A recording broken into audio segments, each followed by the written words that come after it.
Ողջույն Factor TV-ի հյուրը մարզական մեկնաբան Հակոբ Գևորգյանն է, այսօր խոսելու ենք UFC-ից ու հայ մարտիկ Արման Ծառուկյանի շուրջ ստեղծված իրավիճակից։ Հակոբ, դու նաև մեկնաբանել ես խառը մենամարտերի հանդիպումներ, վերջին օրերին UFC-ում ամենակրնարկվող թեմաներից է Արման Ծառուկյանի շուրջ ստեղծված իրավիճակը։ Շատերի կարծիքով թեթև քաշային կարգում քաոսային իրավիճակ է ստեղծվել, ամեն ինչ սկսվեց Իլյա Տոպուրյայի հայտարարությունից, գործող չեմպիոնը նշեց, որ ընտանեկան խնդիրների պատճառով մինչև գարուն չի մենամարտելու, UFC-ն էլ իր հերթին հայտարարեց ժամանակավոր չեմպիոնի տիտղոսի համար մենամարտ, ամերիկացի Ջասթին Գեյջի եւ բրիտանացի Փեդի Փիմբլեթի միջև քննադատությունների շատ մեծ ալիք բարձրացավ, շատերը կարծում են, որ այդ քաշային կարգում քաոսային իրավիճակ է, ըստ քեզ ինչ է կատարվում UFC-ում։ Եթե խոսում ենք կոնկրետ թեթև քաշի մասին, Ծառուկյանին շարունակում են ճակերտներում պատժել, որովհետև նախորդ տարեսկզբին Մախաչևի դեմ մենամարտից վնասվածքի պատճառով հրաժարվեց, դրանից հետո երկար ժամանակ Ծառուկյանը նաև մենամարտեր չէր ստանում, 1.5 տարուց ավելի օկտագոն էլ դուրս չեկավ, վերջին մենամարտը հուկերի դեմ էր ու շատերը ակնկալում էին, որ այդ մենամարտի արդյունքում Ծառուկյանը կստանա չեմպիոնական գոտու հնարավորություն, բայց չստացավ, որովհետև խնդիրը իրականում շատ բազմաշերտ է ու թեթև քաշային կարգում հավակնորդները չեմպիոնության բավականին շատ են։ Թերևս այս ամենը սկսվեց, երբ Մախաչևը փոխեց քաշը, Տոպուրյային բերեցին, միանգամից տվեցին չեմպիոնական մենամարտի հնարավորություն, ինչը շատերի համար, ինձ համար նույնպես անտրամաբանական է, նույն Հաբիբ Նուրմագոմեդովը նշել էր, որ եթե ցանկանում ես չեմպիոնական մենամարտ ստանալ կոնկրետ քաշում, գոնե մի մենամարտ պիտի անցկացնես թոփերի դեմ։ Իսկ Տոպուրյային բերեցին, տվեցին արդեն անկման փուլում գտնվող Օլիվերայի հետ մենամարտ չեմպիոնական գոտու համար, թափուր մնացած գոտու համար, եւ Օլիվերային հեշտությամբ հաղթեց։ Դա տրամաբանական էր, որովհետեւ Օլիվերան, ինչպես ասում են MMA-ում, ուժեղ ծնոտ չունի, բաց թողեց Տոպուրյայի հարվածը, իսկ Տոպուրյան շատ ուժեղ մարտիկ է, բավականին մեծ բնատուր ուժ ունի։ Ձեռքի հարվածը բավականին ուժեղ է ու Տոպուրյայի դեմ Օլիվերան դժվար թե կարողանար պայքարել։ Այդ ժամանակ արդեն տրամաբանական կլիներ Ծառուկյանին տալ այդ մենամարտը, բայց չտվեցին։ Ու ենթադրաբար Դենա Ուայթն ու Հանտերը, որոնք UFC-ի ղեկավարներն են, համահավասար շարունակում են Արմանին ճակերտներում պատժել։ Թեև առաջին համարն է վարկանիշի արդեն մոտավորապես 1.5 տարի ու տրամաբանորեն հենց նրանն է հնարավորությունը, բայց չեն տալիս ու ըստ ամենայնի 2026-ին էլ Ծառուկյանը այդ հնարավորությունը չի ստանա, որովհետև ենթադրում եմ, որ Տոպուրյայի եւ ժամանակավոր գոտու տիրակալի մենամարտը կայանալու է ամռանը, միգուցե սպիտակ տան ակնկալվող քարտում, որը էլի մոտավորապես ամռանն է նախատեսվում, ու դրանից հետո մինչև տարեվերջ լավագույն դեպքում Արմանը հնարավորություն ստանա, բայց եթե օրինակ Տոպուրյան պարտվի, Տոպուրյային կտան ռևանշի հնարավորություն, իսկ Դեն Հուկերը այն մարտիկը չէ, թեև 6-րդ համարն էր մինչև Արմանի հետ մենամարտը վարկանիշում, բայց Տոպուրյան այն մարտիկը չէ, որին հաղթելով ստանում ես չեմպիոնական մենամարտի հնարավորություն։ Այո, պատահական չէ, որ Դեն Հուկերը, ու պատահական չէ, որ նույն Գեյջին հրաժարվել էր Ծառուկյանի հետ մենամարտելուց։ Արմանը ինքը նշել է, որ շատերը հրաժարվել են, այդ թվում նաև Գեյջին։ Այսինքն ի սկզբանե մի բան գիտեին, բայց Արմանը որպես այդպեսին չգիտեր։ Տես Հակոբ, այս նախորդ հաղթանակից հետո Ծառուկյանի շատերը ինչու են այս քննադատությունը ինչու է բարձրացել, որովհետև հենց նրան էին սպասում չեմպիոնական մենամարտի որպես հավակնորդ, բայց UFC-ն ընտրեց երկու մարտիկների, մեկը Ջասթին Գեյջին, որը Մաքս Հոլոուեյին պարտվելուց հետո ընդամենը 1 հաղթանակ է տարել, բայց ամեն դեպքում նա բավական փորձառու մարտիկ է, երկար տարիներ UFC-ում է, մյուսը Փեդի Փիմբլեթն է, որը այո, թերևս առայժմ անպարտելի է UFC-ում, բայց top 5-ի ներկայացուցիչների հետ չի մրցել, ըստ քեզ այս ընտրությունը որքանով էր օպտիմալ, արդյոք չկային ավելի արժանի մարտիկներ, որ գոնե ժամանակավոր չեմպիոնի տիտղոսի համար մենամարտ էին այս պահին։ Ես կարծում եմ, որ եթե Արմանին հնարավորությունը տային, Արմանը պատրաստ կլիներ մասնակցելու, այսինքն հիմա օրինակ դեկտեմբերի 30-ին ունի գրեփլինգի գոտեմարտ Հայաստանում Արմանը, բայց եթե նրան տային հնարավորություն ժամանակավոր գոտու համար պայքարելու, կարծում եմ, որ Արմանը կմասնակցեր այդ մենամարտին, չէր հրաժարվի։ Իսկ Արմանից բացի մյուսների Գեյջին իրականում արժանի է, որովհետև Գեյջին անուն ունի UFC-ում, Գեյջին ժամանակավոր չեմպիոն է եղել էլի թեթև քաշային կարգում ու Գեյջի իմասով այստեղ վիճելու ոչինչ չկա։ Կարիերայի մայրամուտին է մոտենում Գեյջին ու վերջին հնարավորությունը սիմվոլիկ նրան կարելի է տալ։ Ինչ վերաբերվում է Փիմլեթին, ես չեմ հիշում մի մարտիկի, որը առանց մենամարտ անցկացնելու քաշային կարգի 9-րդ վարկանիշը ունեցողի կարգավիճակից տեղափոխվի 5-րդ վարկանիշը ունեցողի կարգավիճակ։ 4 հորիզոնականով առաջադիմել է առանց որևէ մենամարտ անցկացնելու։ Ինչու՞։ Որովհետև UFC-ն սիրում է թրեշ թոքերների, իսկ Փիմլեթը հիմա երևի թե UFC-ի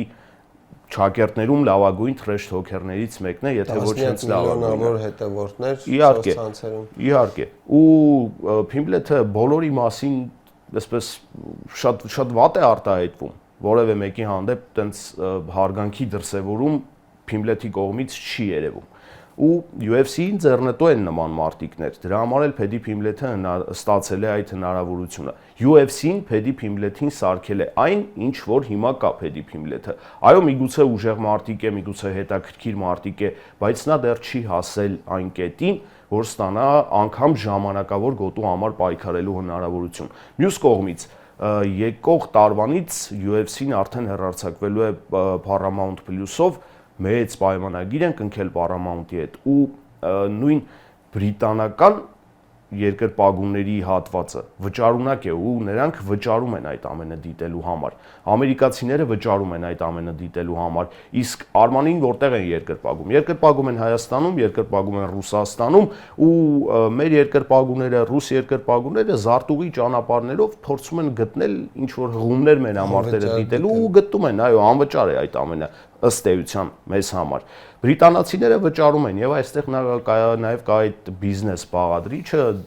ու դրա համար էլ նաեւ Փեդի Փիմլեթը ստացել է այդ հնարավորությունը։ Հակոբ Ծառուկյանն էլ վերջերս նշել էր, որ Փիմլեթին UFC-ն փորձում է աստղ դարձնել, հասկանում ենք, որ UFC-ն միայն մենամարտերի մասին չէ եւ այստեղ շատ մեծ բաղադրիչ կազմում են այդ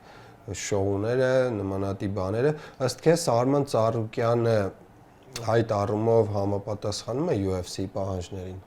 Այո, Ծառուկյանը համապատասխանում է UFC-ի պահանջներին։ Նույն Դեն Հուկերի դեմ մենամարտում նրանց face to face-ը հայացքների մենամարտը, եթե հիշեն, գլխով հարվածեց Դեն Հուկերին։ Դա էլի շոուի ինչ որ բաղադրիչ էր։ Իհարկե Հուկերը նախադրյալներ տվեց, կարող էր եւ Արմանը չհարվածել, բայց հարվածեց։ Ու ինչ որ չափով, այո, այդ չափանիշներին համապատասխանում է, բայց ինչու՞մն է նաև խնդիրը օրինակ ռուս մարտիկների, որոնք հիմնականում Դաղստանից են կամ Ինգուշեթիայից են, մենթալիտետը թույլ չի տալիս հաճախ գնալու նման քայլերի ու Արմանն էլ այդ մենթալիտետի կրողն է, այսինքն նա մրցակիցների հանդեպ հարգանք է դրսևորում, իրեն չի կարող թույլ տալ ինչ որ թրեշ թոքի գնալ, նույնը Դվալիշվիլին օրինակ վրացի մարտիկը, Տոպուրյան հակառակն է, Տոպուրյան Եվրոպայում է մեծացել, ծնվել ու մեծացել, ու Տոպուրյան կարող է երբեմն գնալ թրեշ թոքի, իսկ Ռուսաստանի, Հայաստանի, Վրաստանի մենթալիտետ ունեցող մարտիկները իրենց շատ հաճախ դա թույլ տալ չեն կարող, ու Ծառուկյանն էլ ինչ որ բաներ այո իհարկե անում է, որոնք ընդունելի են, բայց շատ բաներ չի անում։ Ինչ վերաբերում է Փիմլեթին աստղ դարձրին, տեսեք, եթե նայում ենք վերջին երկու մենամարտերը, մենամարտել է Բոբի Գրինի եւ Մայքլ Չենդլերի դեմ։ Մարտիկներ, որոնք ավարտում են իրենց կարիերան, այսօր վաղը արդեն հեռանալու են, մարտիկներ, որոնք անկման փուլում են ու նրանցից ավելին ակնկալել դժվար է։ Սա ենթադրում է, որ իսկապես բերում ու հասցնում են Փիմլեթին մի կետի, տվել են հեշտ մրցակիցներ, նաև մրցակիցներ, որոնք որոշակի մեդիա ճանաչում ունեն, այսինքն նույն Բոբի Գրինը, նույն Մայքլ Չենդլերը էլի թրեշ թոքերներ են։ Հետաքրքրությունը այդ մենամարտերի շուրջ նաև դրանում է կայացել։ Փիմլեթը դրանք հաղթել է, բնականաբար ոչ այդքան հեշտ, բայց զարմանալի կլիներ, եթե պարտվեր։ Ու այո, նրան բերում ու տալիս են այս հնարավորությունը։ Հասարակ օրինակ Կիսա թեթև քաշում հիմա կա Մովսար Եվլոև, որը անպարտելի է 19-0 նրա ռեկորդը։ Ինգուշ մարտիկ է։ Շատ է խոսվում, որ հիմա Տոպուրյան այսպես ասած փախչում է Ծառուկյանից, ինչպես ժամանակին արել էր Եվլոևի դեպքում, հանդիպես նրան փոխեց քաշային կարգը։ Ամեն դեպքում Հակոբ, նախորդ մենամարտը Հուկերի դեմ, եթե նայում ենք, արդյոք Հուկերը այն մարտիկն էր, որի դեմ պայքարից կարելի է հստակ պատկերացում կազմել, թե ինչ պոտենցիալ այս պահին ունի Արման Ծառուկյանը, ու ընդհանրապես եթե նայում ենք նրա նախորդ մրցակիցներին, օրինակ երևի ամենահայտնին Չարլզ Օլիվեյրան էր, սակայն վերջին տարիներին նրան, այսպես ասած, ով հասցրել ծեծել է։ Արմանի հստակ պոտենցիալը այս պահին մենք կարողանում ենք գնահատել, հաշվի առնելով նրա մրցակիցներին, ում է հաղթել, ում հետ է մրցել։ Իհարկե Հուկերն ու Օլիվեյրան շատ են պարտվել կարիերայի ընթացքում, 11 թե 12 պարտություն ունի Օլիվեյրան, 13-րդը Հուկերը կրեց Ծառուկյանից։ Շատ փորձառու մարտիկներ են ու պետք է ընդգծել, որ տարբեր ոճերի մարտիկներ են, այսինքն Օլիվեյրան ըմբիշ է, ըստ էության UFC-ի պատմության ամենաշատ հաղթանակներն ունի սաբմիշններով, խեղդող կամ կոտրող հնարքներով։ Իսկ Դեն Հուկերն ավելի շատ հարվածային մարտիկ է ու երկուսի դեմ էլ Արմանը Օլիվեյրայի դեմ չեմ ասի գերազանց, բայց լավ մենամարտ անցկացրեց, Հուկերի դեմ փայլուն գերազանց մենամարտ անցկացրեց։ Հուկերի դեմ մենք տեսանք, թե Արմանը ինչպես կարող է պայքարել հարվածային բռնցքամարտիկների դեմ, հարվածային մարտիկների դեմ ու կարող ենք ենթադրություններ անել, որովհետև Դեն Հուկերը նախ հարվածային է, հետո շատ բարձրահասակ Արմանից եւ ձեռքերն էլ ավելի երկար են, այսինքն եթե Արմանը գրագետ չմենամարտեր Հուկերի դեմ, հարվածներ էր բաց թողնելու ու այդ հարվածներից մեկը կարող էր ճակատագրական լինել։ Նույն Հուկերի եւ Օլիվեյրայի դեմ մենք տեսանք, թե ինչպես Ծառուկյանը մի քանի անգամ ազատվեց խեղդող հնարքից ու դա գերազանց արեց երկու պարագայում էլ, այսինքն կարող ենք ենթադրել, որ թե ըմբիշների, թե հարվածային մարտիկների դեմ Արմանը ունի հստակ ոճ, յուրաքանչյուրի դեմ հստակ ոճ եւ կարողանում է շատ լավ մենամարտել։ Նույն Հաբիբ Նուրմագոմեդովը մի անգամ նշել էր, որ Ծառուկյանը Տոպուրիայի դեմ ֆավորիտ է, որովհետև Արմանը գրագետ է մենամարտում հարվածային մարտիկների դեմ։ Շատ լավ կարողանում է տարածություն պահել ու շատ ճիշտ կարողանում է կրճատել այդ տարածությունը, երբ պետք է։ Ու ես համաձայն եմ այն մտքի հետ, որ Տոպուրյան փախչում է հիմա Արման Ծառուկյանից, ինչպես արեց Եվլոևից, որովհետև Արմանն էլ Եվլոևն էլ ոճերով միմյանց նման են։ Երկուսն էլ ունեն ըմբշամարտի հիմք, որի վրա ավելացրել են արդեն MMA-ին բնորոշ հարվածային մյուս ուղղությունները։ Ըմբիշների դեմ Տոպուրիայի համար բարդ է լինելու։ Դրա համար էլ նա փախչում է Ծառուկյանից։ Նրա հաջորդ մրցակիցը էլի լինելու է հարվածային կամ Գեյջին կամ Փիմբլեթը։ Փիմբլեթը եւս գնում է որոշակի հնարքների պարտերում աշխատել գիտի ավելի լավ, քան Գեյջին, բայց դա միևնույն է այն մակարդակը չէ, ինչ ունի Արմանը։ Հիմա կարծում եմ UFC-ի թեթև քաշում, քանի որ Մախաչևը այստեղ չէ, Ծառուկյանը լավագույն ըմբիշն է, իսկ ըմբշամարտը MMA-ում որոշում է, կարելի է ասել, ամեն ինչ։ Ըմբշամարտը ամենակարևորն է։ Այսինքն Հակոբ, ամեն դեպքում, եթե հունվարին տեղի ունենար այդ մենամարտը Ծառուկյան Տոպուրիա, քո կարծիքով Արմանը վստահ կհաղթեր, որովհետև ինքն նշեցի, որ հարվածային մարտիկների հետ նա լավ է մենամարտում, բայց նաև նույն Խաբիբ Նուրմագոմեդովին երբ այդ հարցը տվել էին, նա ասել էր, որ նա կհաղթի MMA ոճի շնորհիվ, քանի որ շատ բազմակողմանի զարգացած մարտիկ է, հրաշալի աշխատում է արմունկներով, պարտերում, ամեն ձև եւ նաեւ ասել էր, որ այս պահին նա լավագույնն է այդ քաշային կարգում։ Այո, Արմանը այս պահին լավագույնն է այդ քաշային կարգում։ Այսինքն, այսպես ասենք, Տոպուրյան ամեն դեպքում շանս չէր ունենա Արմանի։ Շանս կունենար, որովհետեւ ի վերջո մենք խոսում ենք կրկնակի չեմպիոնի մասին, իսկ UFC-ի ամբողջ 31-32 տարվա պատմության մեջ ընդամենը 10 մարտիկ է կրկնակի չեմպիոնի կարգավիճակ ստացել։ Վերջինը Տոպուրյան է ու ասել, որ նա շանս չէր ունենա, դա սխալ կլինի։ Մեկ հարված է Տոպուրիայի պարագայում, այդ մեկ հարվածը մենք տեսել ենք Օլիվեյրայի դեմ մենամարտում, Չենդլերի դեմ ներություն, Հոլովեյի դեմ մենամարտում, Վոլկանովսկիի դեմ մենամարտում եւ նախորդած էլի մենամարտերում։ Ես խոսում եմ 3 շատ ամանի մարտիկների մասին, որոնց նկատմամբ իր վերջին 3 հաղթանակներն է տարել Տոպուրյան ընդամենը մեկ հարվածով։ Արմանը այդ հարվածը մեծ հավանականությամբ բաց չէր թողնի, բայց ասել թե վստահ կհաղթեր, դա միանշանակ սխալ է։ կհաղթեր, կարծում եմ։ Միգուցե նաև վստահ, բայց դժվար է գնահատել։ Հաշվի առնելով, որ Տոպուրյան փախչում է, այո, Արմանի հնարավորությունները բավականին բարձր են։ Արմանն ավելի բազմաֆունկցիոնալ մարտիկ է։ Ու մյուս կողմից, երբ նշում ենք, որ Տոպուրյան հարվածային մարտիկ է, պետք է նշել, որ Արմանը ունի իր հարվածների բազայում այնպիսի հնարքներ, որոնք որևէ մեկը չի կիրառում անգամ իր մենամարտերի ընթացքում։ Նույն Օլիվերայի դեմ հարվածը, երբ ոդկա ամբողջությամբ բարձրացրեց ու հարվածեց Օլիվերայի գլխին, նույն արմունկով հարվածները, որոնցից մեկը թերևս Արմանի կարիերայի ամենադաժան հաղթանակներից մեկին է բերել դաժան մրցակցի համար, նկատի ունեմ իսպանացի լատինա-ամերիկացի մարտիկներից մեկին արմունկով այնպիսի հարված հասցրեց, որ դրանից հետո մենամարտը շարունակելը ուղղակի անհնար էր։ Արմանը շատ բազմակողմանի մարտիկ է։ Արմանը հիմա մրցաշարերի միջև ընկած ժամանակահատվածում գրեփլինգի կանոններով գոտեմարտերի է մասնակցում։ Նաև դեկտեմբերին Երևանում։ Այո, վերջերս հաղթեց Բենսոն Հենդերսոնին, որը UFC-ի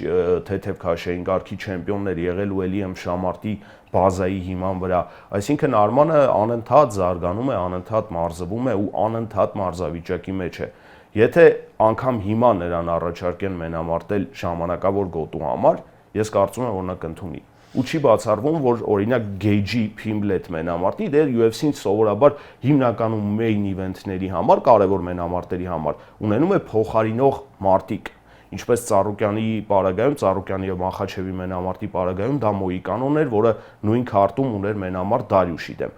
Ենթադրում եմ, որ Արմանը Գեյջի Փիմբլետ մենամարտի հնարավոր փոխարինողն է ու այսպես թե այնպես պատրաստ է լինելու այդ օրը օկտագոն դուրս գալ։ Հիմա Ծառուկյանը այս ամենից հետո նշել էր, որ իրեն այլ բան չի մնում, քան մենամարտել Մաքս Հոլուեյի հետ։ Եթե այդ մենամարտը տեղի ունենա, ըստ քեզ ինչ պետք է սպասել, շանսերը ինչպիսին կլինեն։ Հոլուեյը եւս UFC-ի լեգենդներից է մարտիկ, որը շատ երկար ժամանակ է աշխարհի ամենահայտնի լիգայում Հոլուեյը կիսաթեթև քաշում չեմպիոն է եղել, հիմա BMF գոտու տիրակալն է ու ես այդ մենամարտի հնարավորությունները շատ բարձր եմ գնահատում։ Նախ մենք կկարողանանք Ծառուկյանին արդեն վերջնականապես նրա մակարդակը հասկանալ հարվածային մարտիկների դեմ, որովհետև ինչպես Տոպուրյան Հոլուեյն էլ ընդգծված հարվածային մարտիկ է, ավելի բարձրահասակ, քան Տոպուրյան է, հասակն էլ շատ կարևոր է, ձեռքերի բացվածքը ու Հոլուեյի հետ հնարավոր մենամարտով մենք արդեն Արմանի պոտենցիալը չեմպիոնական կկարողանանք 100%-ով գնահատել։ Եթե հիմա կան ինչ-որ վերապահումներ, որովհետև վերջին մրցակիցները թոփեր են, բայց իրենց թոփ մարզավիճակում չեն, Հոլուեյը արդեն այդ բոլոր հարցերը կգցի տեղը։ Մյուս կողմից ես այդ մենամարտի հնարավորությունը շատ բարձր եմ գնահատում, որովհետև թեթև քաշից սկսած UFC-ում, նախ եթե հիմա անցնենք բոլոր քաշերով, թեթև քաշից բարձր, թեթև քաշից սկսած ու մյուս բարձր քաշերի մարտիկները առաջիկա երևի թե կես տարում չեն մենամարտելու։ Տոպուրյան հրաժարվել է, Մախաչևը լավագույն դեպքում ամռանը կվերադառնա, որովհետև առջևում Ռամադանն է ու այդ ընթացքում նրանք չեն էլ մարզվում խոշոր հաշվով, պատրաստվում են ամռանը սպասվող ինչ-որ մենամարտերի, դրանից բարձր քաշում Չիմայևն է, որը վնասվածք ունի, պետք է վիրահատվի ու էլի լավագույն դեպքում վերադառնա ամռանը, կիսածանր քաշում Ալեքս Պերեյրան է, որը որոշակի դադար է վերցրել ու ըստ էության նա էլ սպասում է սպիտակ տան քարտին, իսկ ծանր քաշում, այո, Տոմաս Պինալն է, որը աչքի վնասվածք ունի ու շատ լուրջ վնասվածք իրականում վերջերս հրապարակել էր հետազոտությունների արդյունքները, նրան անգամ մարզվել չի թույլատրվում։ Եթե գնում ենք ավելի ցածր քաշեր, Դվալիշվիլի, Վոլկանովսկի եւ Պանտոժա, այս երեք մարտիկները մենամարտելու են հունվարին ու փետրվարից սկսած մինչև հունիս ըստ էության չի մնում քաշ։ Հենց դա էի ուզում հարցնել, Հակոբ, դու էլ ասացիր, որ UFC-ն գիտենք Paramount Plus-ի հետ շատ մեծ հսկայական պայմանագիր է կնքել, բայց հիմա տպավորությունը, որ փակուղու առաջ է հայտնվել, քանի որ արդեն այդ աստղերը գլխավոր դու ինքդ նշեցիր, առաջիկայում չեն մենամարտելու, այն դեպքում միջև ամառ առնվազն, եւ հիմա ինչ պետք է, այսպես ասած, վաճառի UFC-ն այս առաջիկայում,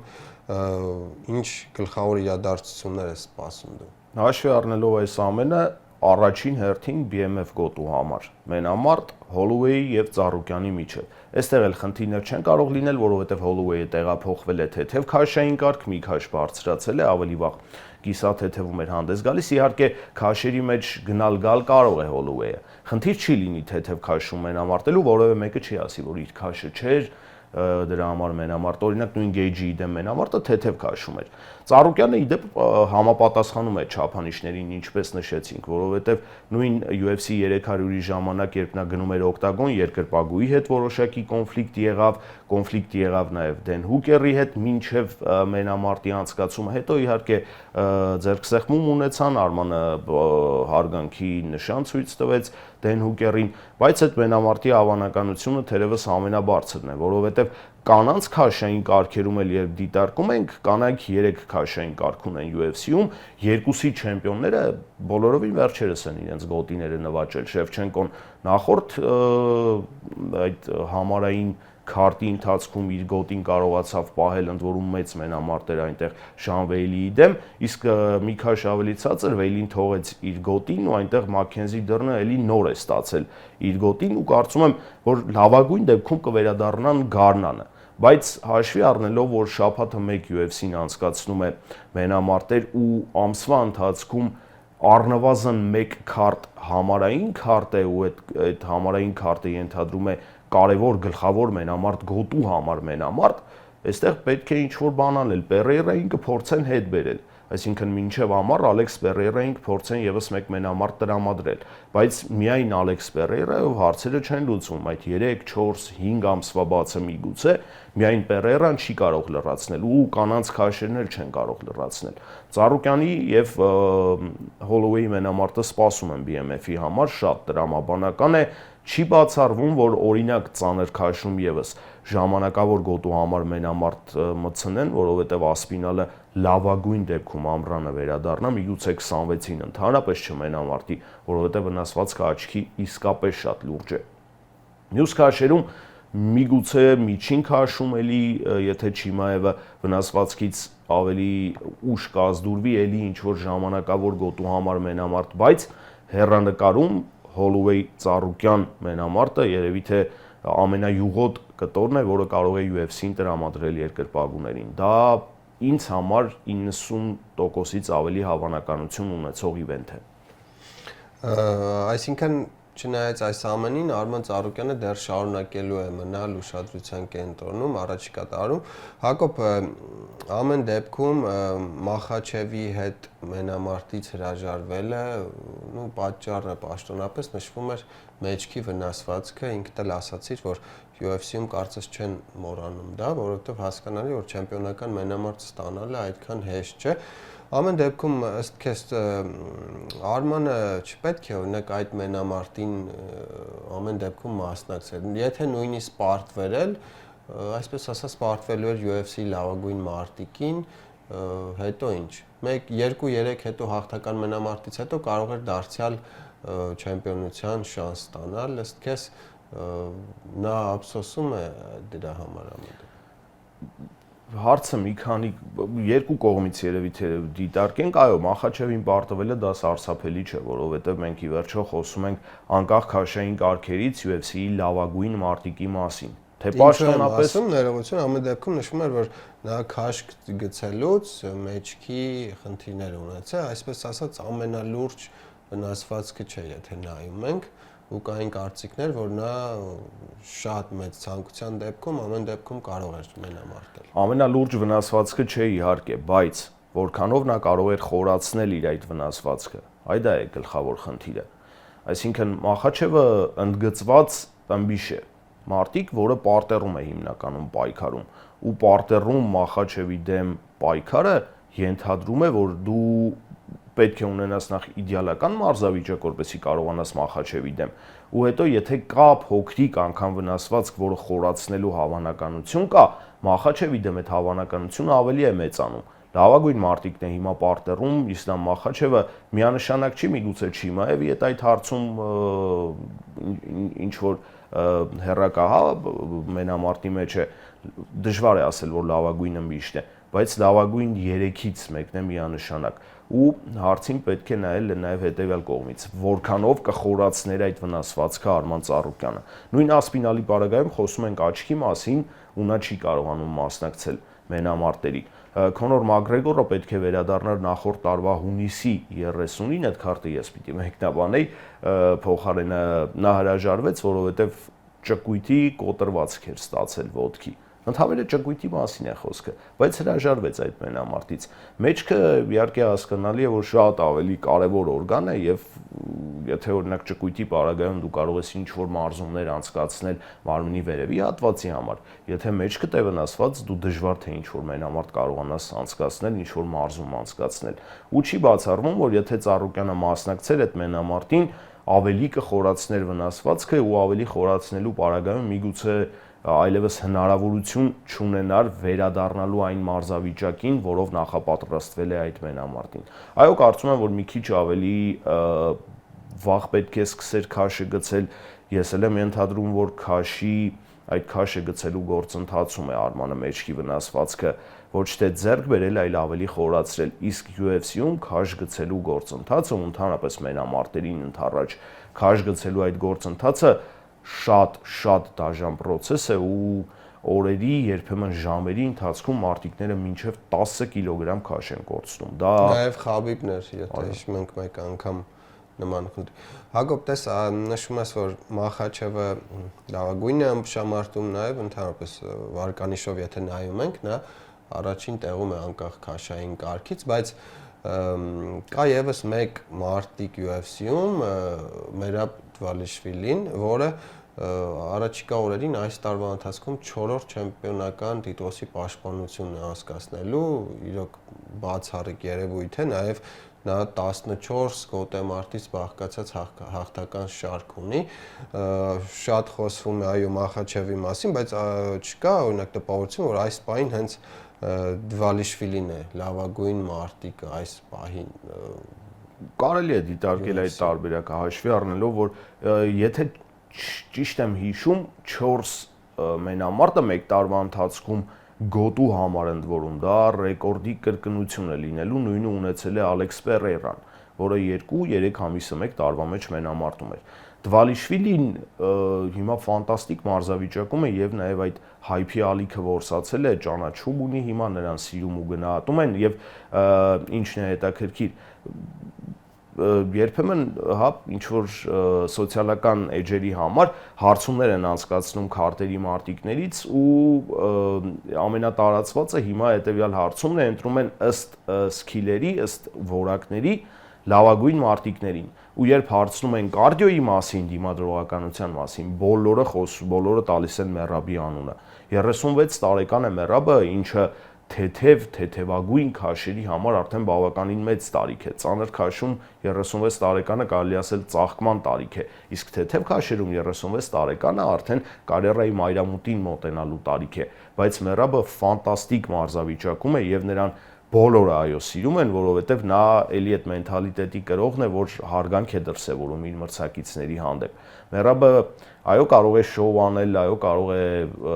մինչև բայց ութանկյուն մտնել։ Այո, մինչև ութանկյուն մտնել։ Ոճը երբեմն շատ զայրացնող է։ Բայց ութանկյունում էլ նա շոու է անում մեծ մասամբ, ու շատերը նաև սիրում են հետևել նրա մենամարտերին, նույն Ումար Նուրմագոմեդովի դեմ մենամարտի վերջին ռաունդի վերջին րոպեները իսկական շոու էին ու ես դժվարությամբ եմ հիշում մարտիկներ, որոնք էլի օկտագոնում նման շոու են արել։ Երևի թե Քոդի Գարբրանտը իր հաղթական մենամարտում, երբ գոտին նվաճեց ու Մերաբը աշխատում էր նաև հսկայական տրիբունաների հետ այդ ընթացքում։ Իսկ Պետեր Յանի հետ ռևանշ մենամարտում շանսերը ինչպես շատ բարձր եմ գնահատում։ Ես կարծում եմ Յանը հնարավորություն չի ունենա, Յանը UFC-ի չակերտներում ամենակեղտոտ մարտիկներից մեկն է, որը մինչև մենամարտ ձեռքերին շատ է ազատություն տալիս, լեզվին երբեմն շատ է ազատություն տալիս, շատ ագրեսիվ է ու Պետեր Յանին եւս չեն սիրում։ Երկրպագուներն էլ առանձնապես չեն սիրում ու չի սիրում UFC-ին։ Չի սիրում Դենա Ուայթը, Պետեր Յանը արգելված հնարքով Ալջամեին Սթերլինգին պարտվեց իր գոտու համար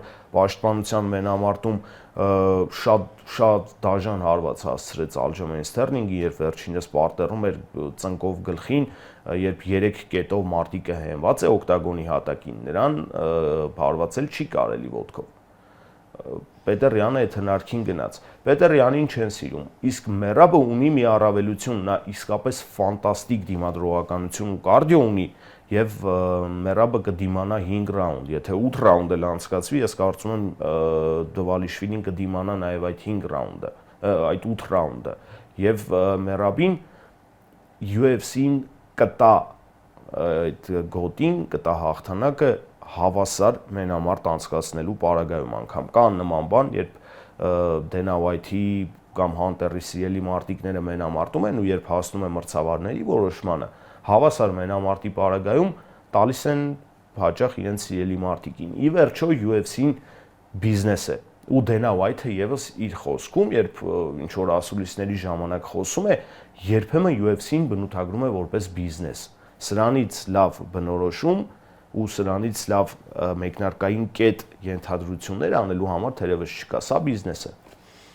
Շնորհակալություն, մեր հյուրը մարզական մեկնաբան Հակոբ Գևորգյանն էր, հետևեք մեզ, կհանդիպենք։